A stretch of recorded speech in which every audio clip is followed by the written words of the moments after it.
Hey, howdy, welcome. I just finished episode 3 of Requiem for Vengeance, Junkyard. I don't think I'm gonna have as much to say about this one. This definitely felt like more of a breather episode. Our gang, after escaping from the EX once again, heads to the forward operating base to find it already demolished to shit by the EX. Probably where it was just coming from, or probably got ahead of it as they're driving away. Don't know, but it's already been here, it's already wrecked everything. Our brave little tank driver has an idea to go to a nearby recycling base, and they get there to find friendly Zeon troops, being commanded by Major Rolf Rone, who is portrayed as a bit of an antagonist, but I think is entirely reasonable.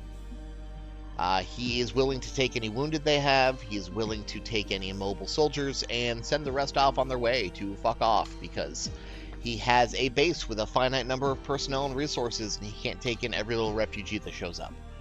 I feel him. I'm with this dude. But the gang happens to meet an old friend of Solari, a mechanic who she knew from apparently the start of the war, maybe even beforehand. Captain Alfie Zydas, a jovial guy who seems to be heading the mechanic core of this recycling center, where they get wrecked Magella tanks or Zaku's or equipment and strip them down for useful parts.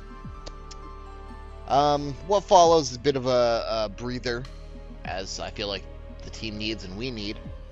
Solari reflects on her past. You find out that she had a husband who entered the service with her, who got bombed to shit in an airstrike a few months ago. She has a kid at home staying with family back in the colonies on Side 3 until this all finished up blows over. Alfie's known both of them. He was good friends with the family.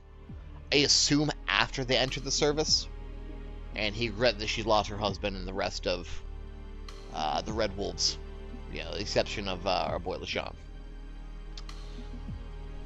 Then she gets those tingles again. Solari somehow knows that the Gundam is 20 clicks away, absolutely fucking up another base. She hears it, she feels it. It's got that new type shit going on. No one's called it that yet, but clearly that's what it is.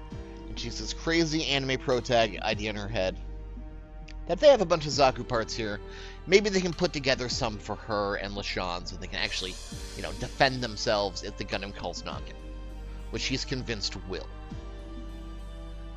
Alfie agrees. Base commander's pissed as all hell they're doing it. I'm with him. This is some anime protag bullshit. This is not something you do in a proper military. He's kept these people safe so far by staying under the radar, by acting abandoned, by only working indoors, and they're just dragging all this shit out in the daylight to draw attention to themselves. Granted, no air patrols had spotted this work as they're working on it. It seemed to only take about a day to put together 2 custom Zakus for her and LeSean, which I think look like shit. They are such a downgrade from the initial ones, but I guess being made of spare parts and tank treads, that should be expected. And in the same way that she seems to keep running into it, the Federation forces find the base, and the Gundam shows up at the last second with a gym friend who looks awesome, the one currently in the background right now. And they square up with the 2 new Red Wolf scrap Zakus before the episode abruptly cuts. I feel like not a lot happened here. Honestly, this feels like such an empty episode compared to the other ones. They show up to 2 different direct bases. We get an 80s assembling cool car montage where they work together to put together Zakus. And the feds attack, that's it. Kind of a weak ep for that reason. It explores some background a little bit, but nothing's terribly compelling. But the action's about to pop off immediately in episode 4, and I'm excited to see where this leads.